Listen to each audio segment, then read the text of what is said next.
Voy a trasladarle lo que mucha gente puede estar pensando escuchándolo. Sí, a cualquier cosa, pero voy a tratar de interpretar lo que mucha gente seguramente está pensando escuchándole esto.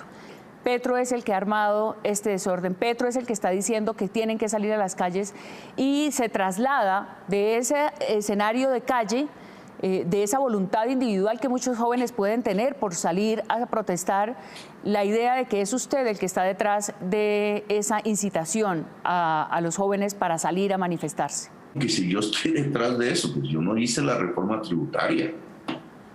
Yo le dije a Duque que no la presentara, ¿no? En el 19 les dije que esa reforma no le servía al país porque lo desfinanciaba. En el 2020 yo propuse una política social diferente frente al COVID. Hablamos de renta básica, hablamos de emisión, que no es que me inventé la emisión, como decían los economistas del régimen. No, es que yo lo que dije es que esa emisión que dedican a la banca privada se la dedican a las familias que tienen hambre y a la pequeña y mediana industria. Eso no se llama populismo, eso hicieron en Estados Unidos. Trump hizo eso. Bueno, pero digamos, y cuando presentaron la reforma tributaria 2021, les dije, ¿cómo se les ocurre en un país con hambre ponerle impuesto a la comida? O sea, puntos suspensivos.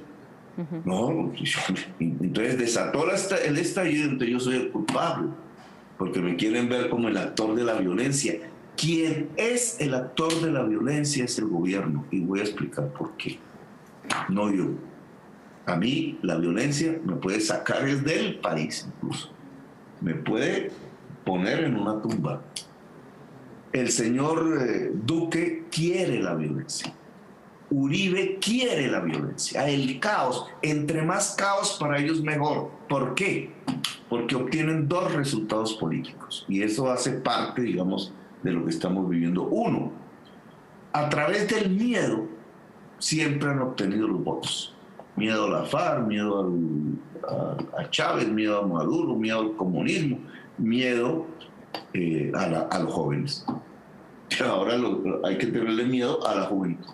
Y entonces, sobre esa base de la zozobra, y entonces más gases meten, disparan desde helicópteros, desde las puentes, dejan que los policías disparen a mansalva contra las manifestaciones, violan niñas, 18 violaciones hay, le quitan los ojos a decenas de jóvenes, dejan que ese paramilitarismo que ellos mismos larvaron dentro de la clase media y pudiente del país salga a disparar contra jóvenes que simplemente están pidiendo un derecho a vivir.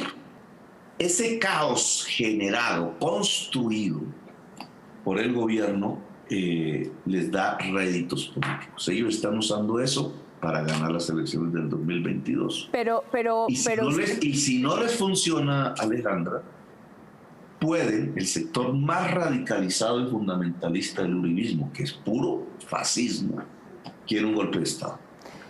Estas son palabras mayores y déjeme que le pregunte entonces, si el gobierno está débil, si estamos en un momento así de difícil, ¿por qué esta estrategia la estarían craneando, pensando, diseñando desde la misma política y desde el mismo gobierno? Mira, la debilidad de un gobierno o fortaleza se mide por el apoyo popular, que es diario, no es de las elecciones que pasaron. Sí, sí. Ahí hubo 10 millones de votos por Duque. ¿Cuántos hay hoy? Pues ese apoyo popular que es diario, social que es diario, determina si un gobierno es fuerte o es débil. Entre otras razones, pero esta es la fundamental. El gobierno de Duque es débil porque perdió el apoyo popular. El uribismo perdió el apoyo popular. Son débiles. Esa debilidad los lleva, y eso no ocurre solo en Colombia, es una tendencia mundial, los lleva a usar las armas, el fusil y la violencia. Los gobiernos más débiles son los que más fusiles usan. Los gobiernos más fuertes son más democráticos, porque pueden hablar con una sociedad, mucha de la cual los quiere. Este es un gobierno débil. No está por el camino democrático, está por el camino de la violencia y del caos, porque es débil. Podría fortalecerse, claro. Si el gobierno de Duque se quita la máscara de la extrema derecha y admite un diálogo con esos jóvenes barriales, que ya vi un intento en Cali, pero con el alcalde de Cali. Si esa juventud, ¿qué le plantearía? No puedo hablar por ella, pero seguramente plantearían: queremos educación, queremos salud en nuestros barrios, queremos que nuestra familia no se muera de hambre. Básicamente eso serían los planteamientos. Sí. Y podrían haber políticas públicas para eso. Usted está en la política, es el senador, obviamente con el arrastre de las elecciones, con más votos, es la voz de la oposición. Su mirada en este momento es de oposición, es de construcción. ¿Usted cree en la posibilidad del diálogo nacional, de ese consenso que se está hablando? ¿Hay condiciones para hacerlo realmente? Pues, lo que yo propongo, en primer lugar, a las juventudes barriales de Colombia que están movilizadas hoy, es que se organicen. Asambleas, delegados con sus agendas, logren coordinaciones por ciudad y finalmente una coordinación nacional de manera rápida, que esté en la capacidad, primero, de tener unos puntos y segundo, de interlocutar con el poder. Y aquí ya hay una gran discusión, porque muchos no querrán ni siquiera hablar con el poder. Pero en mi opinión, si queremos salidas positivas, hay que hacerlo. ¿Y usted cree que la gente se va a organizar por su cuenta? ¿Qué le aconsejo a Duque? Se fortalece si negocia con esas juventudes. El diálogo es para pactar, es un pacto.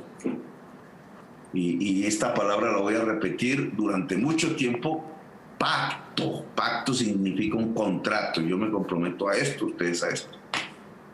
Y ese pacto seguramente girará alrededor de materias como la educación pública, como la política anti-COVID, como la salud pública, y eso implica una nueva política social.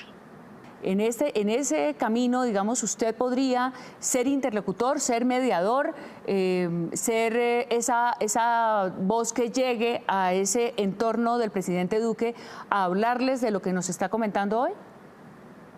¿O se mantiene en la oposición? Sí, yo no soy oposición, yo soy alternativa de poder. Oposición, de acuerdo a la ley de oposición, son los partidos con personalidad jurídica que deciden ser oposición. Yo ni siquiera pertenezco a un movimiento con personalidad jurídica porque no me lo permitieron.